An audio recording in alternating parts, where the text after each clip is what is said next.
Cet épisode a été sponsorisé par Emma, je vous en reparle en fin de vidéo. Il y a du nouveau dans l'affaire du tombeau perdu de Cléopâtre, donc aujourd'hui je vous fais un petit update qui n'était pas du tout prévu, juste pour vous raconter un petit peu les croustilles potins, et il y en a eu depuis mes 2 dernières vidéos sur le dossier. Alors c'est une vidéo que j'ai complètement fait à l'arrache, je la fais en voix off parce que ça va être plus pratique et c'est moi qui la monte. D'où le montage un petit peu chaotique pour cette fois, je suis vraiment désolée, n'hésitez pas si vous préférez à l'écouter en podcast. Du coup, pour celles et ceux qui ne savent absolument pas de quoi on parle, je vous remets les liens des 2 vidéos concernées dans la description et je vous invite vraiment à aller les voir avant, sinon vous allez rien comprendre. Et pour les autres, on y va.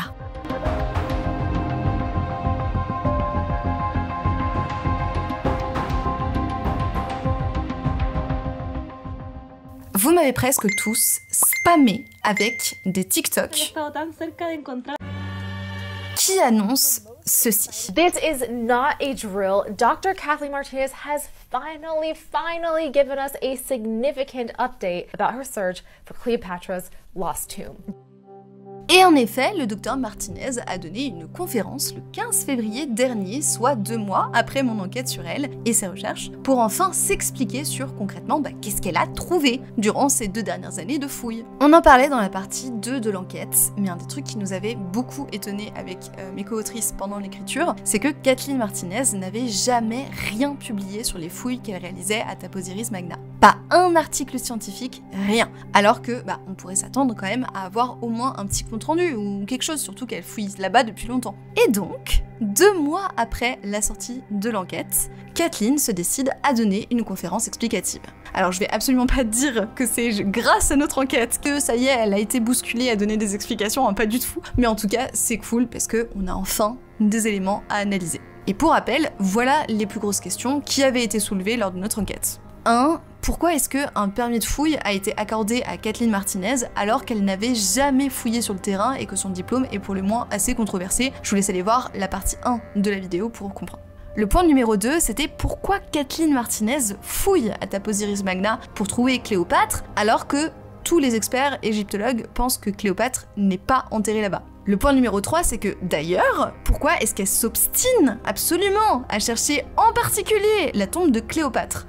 On le sait, en général en archéologie, on fouille un site, mais on fouille un site sans but particulier, sans objectif de trouvaille. C'est plus on fouille le site, ah bah tiens, il s'agit de bidule truc, trop chouette, bon on apprend des choses. Là ici, il y a une véritable obsession de Kathleen Martinez pour Cléopâtre, et tout ça on l'a assez bien documenté dans l'enquête. Le point numéro 4, c'est pourquoi Kathleen Martinez se met autant en scène dans cette posture de « je suis celle qui va découvrir le tombeau perdu de Cléopâtre », alors que comme on vient de le voir, elle ne fouille probablement pas au bon endroit. Pourquoi il y a toute une com comme ça autour du sujet? Par exemple, pourquoi est-ce qu'elle se fait appeler Docteur Martinez alors qu'elle a un doctorat, oui, mais en droit, pas en archéologie? Bref, beaucoup de questions qui étaient restées sans réponse dans notre enquête, même si on avait quelques pistes de réflexion qu'on a développées notamment dans la partie 2 à la fin. La théorie de Kathleen, c'est donc pas une théorie qui est soutenue par le reste de la communauté scientifique. Et à vrai dire, elle a même aucun élément en dehors de son intuition pour partir du principe que la tombe ne se trouverait pas à Alexandrie comme tous les experts le pensent, mais à Taposiris Magna. La seule chose ici qui relie Taposiris Magna avec Cléopâtre, c'est l'intuition de Kathleen Martinez. Sauf que, lors de sa conférence de février, du coup, Martinez a annoncé qu'avec son équipe, elle a découvert un autre temple juste à côté de celui de Taposiris Magna, et c'est dans ce temple qu'ils ont découvert quelque chose.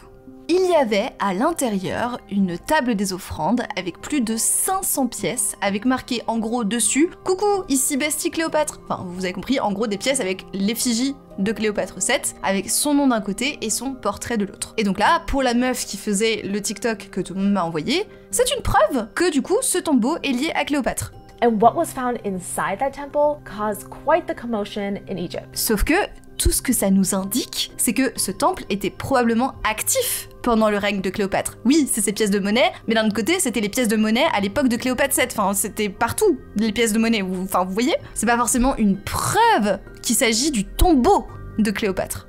Je sais pas si vous voyez la nuance. L'équipe a également découvert une zone de procession qui était utilisée pour des cérémonies religieuses, etc., avec un chemin qui mène vers la mer.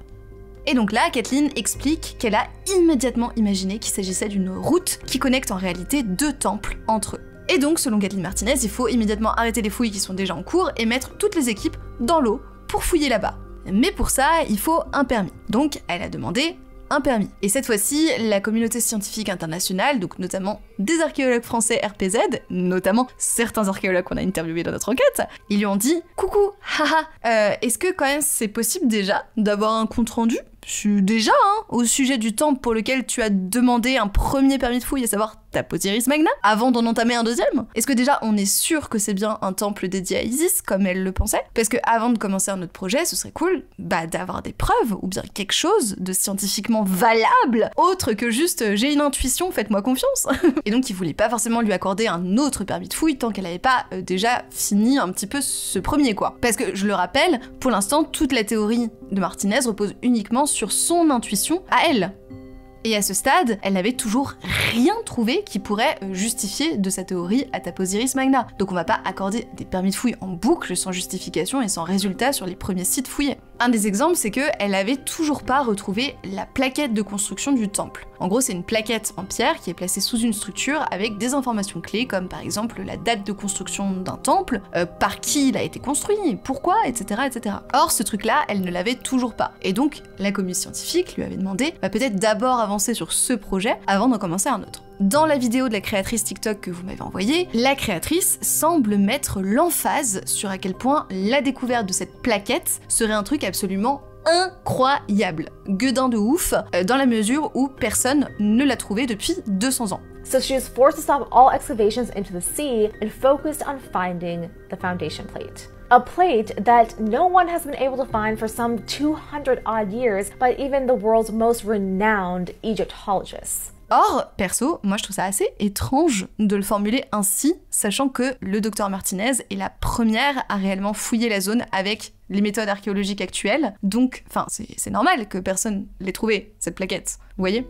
Bref, tout ça c'était pour, en réalité, introduire le fait que, oh mon dieu, elle a retrouvé la plaquette! But they found it. They freaking found it. Donc, comme si c'était une avancée énorme sur sa théorie, etc., etc. En soi, c'est super. Moi, grave contente parce que on va pouvoir enfin en savoir plus sur le site. Mais par contre, le formuler comme c'est fait en ce moment sur internet, en mode c'est une découverte incroyable que personne n'aurait pu faire à part l'ange divin Kathleen. Voilà, j'en fais des caisses, mais vous avez compris. Moi, je trouve ça un petit peu malhonnête. Ça me semble plutôt cohérent de retrouver la plaque de fondation du temple après 10 ans de fouilles sur le terrain. Je dis pas que c'est pas génial. Je dis juste que c'est cohérent. Bref, passons. The plate reads as follows. The king of High and Low Egypt, Ptolemy V, lives forever beloved by Isis, son of Ptolemy IV, king of High and Low Egypt, and his wife, Arsinoe III, both benevolent gods, consecrated this temple to the mother, Isis. Donc là, le docteur Martinez a enfin trouvé quelque chose. En l'occurrence, une preuve que le temple était dédié à Isis. Mais je tiens à dire que jusqu'ici, tout ça, on le savait déjà. Là, il y a rien de neuf sous les cocotiers, le truc des pièces, le truc du temple, le tunnel, et là, le fait que le temple se soit dédié à Isis, ce sont des informations qu'on avait déjà avant sa conférence. La preuve, on en parle déjà dans mes 2 épisodes précédents, donc on n'apprend pas grand-chose. Mais bref, donc on lui accorde le droit de poursuivre ses fouilles sous l'océan, avec le mystérieux chemin qui mène dans la mer. Et en soi, c'est pas une idée loufoque, le fait qu'il y a un temple lié, je veux dire, avec l'autre, qui aujourd'hui serait submergé, dans la mesure où c'est le cas de beaucoup de sites en Égypte, et que la géographie du lieu était bien différente à l'époque, donc c'est pas totalement impossible qu'il y ait eu un temple à cet endroit-là, qui aujourd'hui est submergé. Mais, problème, l'équipe de Kathleen n'est pas composée d'archéologues sous-marins, ils ont pas les compétences. Aussi, elle a fait appel à Richard Ballard, que vous connaissez peut-être, parce que c'est le monsieur qui a découvert le Titanic. Et bonjour, ici la Charlie du montage. J'ai oublié de dire un truc assez important, c'est pourquoi ce gars, ça paraît con, mais pourquoi elle a pas fait appel à des... au hasard des archéologues sous-marins, sachant qu'il n'en manque absolument pas en Égypte, il y en a plein. Pourquoi est-ce qu'elle a fait appel à un gars qui s'occupe du Titanic, donc a priori pas grand chose à voir avec l'Égypte ancienne? Ça sent encore une fois le délire un peu joué sur la corde de « Oh mon dieu, regardez, le seul qui pouvait nous aider, c'était ce gars-là qui a déjà découvert le Titanic ». Encore une fois, le côté com dont je parle depuis le début. Mais là, problème encore, la zone est fermée totalement parce que c'est une zone militaire. Bon, pas de souci, les autorités ouvrent exceptionnellement pour l'équipe de recherche, ils ont 2 semaines qui sont mis à leur disposition pour que Martinez puissent fouiller un petit peu, enfin observer plutôt la zone. Et d'ailleurs les militaires leur ont donné tous les équipements et toute l'aide qui pouvait leur être nécessaire. Donc quand il y a des théories du complot un peu en mode le gouvernement égyptien ne voudrait pas qu'on trouve, bon bah là en l'occurrence si, puisqu'ils ont vraiment aidé pour que ça puisse se faire. Et après plusieurs semaines à cartographier la zone, ils ont découvert plusieurs points d'intérêt, notamment parce qu'on y trouve de la roche de basalte qui compose par exemple les statues du site de Tap-Osiris, et donc ça pourrait potentiellement être d'autres statues, ou en tout cas une présence de construction humaine, et par conséquent ces zones seront davantage fouillées lors de la prochaine saison qui aura lieu probablement d'ici quelques mois. Et voilà, fin de l'update de Martinez. Alors en soi, c'est génial!